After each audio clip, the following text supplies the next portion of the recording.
Kami terinformasikan bahwa salah satu kasus korupsi yang dibahas dalam rapat Komisi 3 dengan Kejaksaan Agung hari ini adalah soal kasus dugaan korupsi tata kelola minyak mentah ya Bang.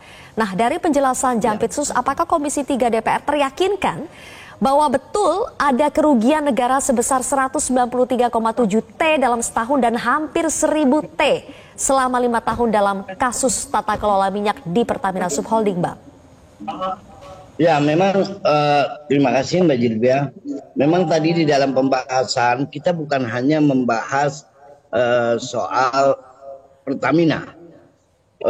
Kita mengapresiasi tadi Komisi 3, mayoritas fraksi mengapresiasi kepada Kejaksaan Agung.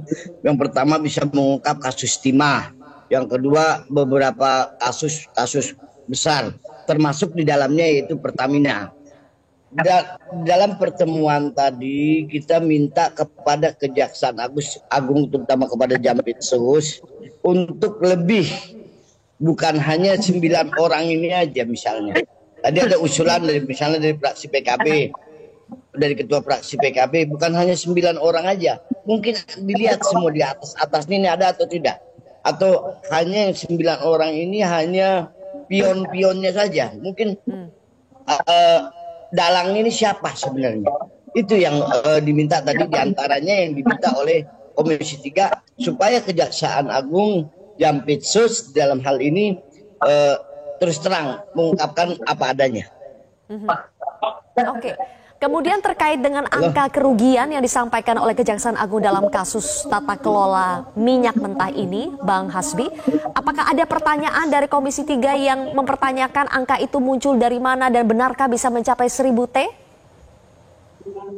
Tadi yang disampaikan memang hampir seluruh fraksi yang ada menanyakan jumlah kerugian yang sebenarnya itu berapa.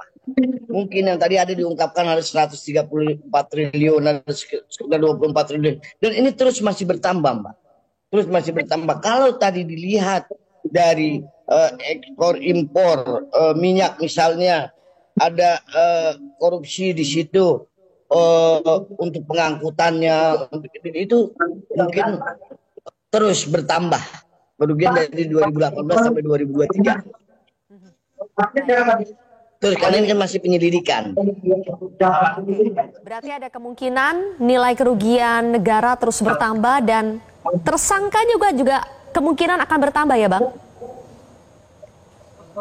Itu yang tadi didesak oleh Komisi 3, jangan kita hanya dilihat, jangan hanya di 9 orang ini. Coba cari lagi, nggak mungkin mafia di sini ini tidak ada dalang. Siapa dalangnya di belakang ini siapa? Baik. Kita harus cari. Itu tadi yang didesak oleh Komisi 3 karena sangat ironis masyarakat selama ini membeli minyak oplosan.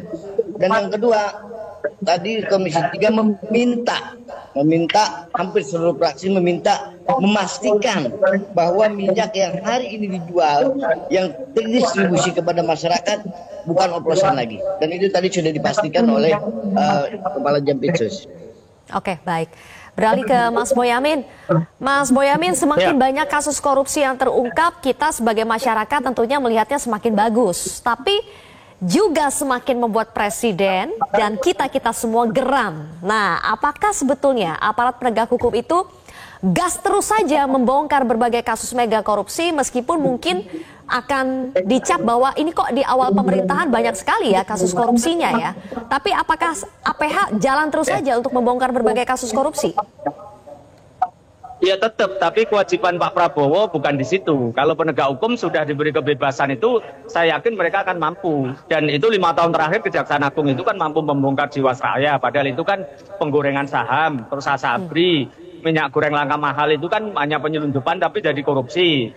Terus timah, terus nikel, terus yang belakangan kebon. Sekarang yang Pertamina. Kemarin OTT yang terkait Jarod Sedikar aja 1 triliun. Kejaksaan Agung sepanjang diberi keleluasaan dan diberi kepercayaan, mereka akan mampu.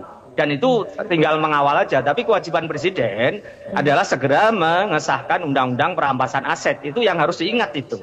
Dengan perampasan aset, maka orang makin jera. Dan juga kemarin sudah benar lah Pak Prabowo komplain ketika Harvey Muiz dapat 6 tahun. Mestinya 50 tahun dan kemudian di tingkat banding kan sudah jadi 20 tahun. Nah, artinya memang hukuman harus berat, pencucian uang harus ditempelin dan kemudian perampasan aset itu. Jadi kewajiban Pak Prabowo sebenarnya itu mengesahkan undang-undang perampasan aset. Jadi kalau yang lain-lain itu sebenarnya bonus saja gitu Sylvia. Oke. Tapi Mas Boyamin, kan kita pernah dengar ya, kalau semakin banyak terungkap kasus korupsi, ada yang khawatir bahwa ini akan berdampak pada investasi, tingkat kepercayaan investor, kepercayaan publik juga. Apakah itu menjadi ganjalan buat APH untuk terus membongkar kasus mega korupsi?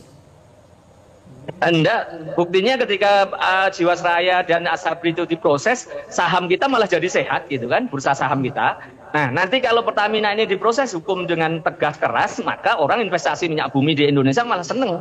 Lifestyle-nya akan ditingkatkan karena akan diserap dalam negeri, bukan dimainkan segala macam gitu. Jadi justru penegakan hukum yang cukup adil gitu dan kepastiannya jelas gitu bahwa siapapun yang nakal dan mencuri akan diproses hukum, maka investor juga seneng karena nanti kalau justru dikorupsi dan dibiarkan merajalela korupsinya, investasi juga akan menjadi ragu karena apa? Kepastian kedepannya juga akan jelek kan gitu, Sylvia. Baik. Ada implikasi yang nyata kita lihat dari pengungkapan kasus dugaan korupsi tata kelola minyak mentah ya.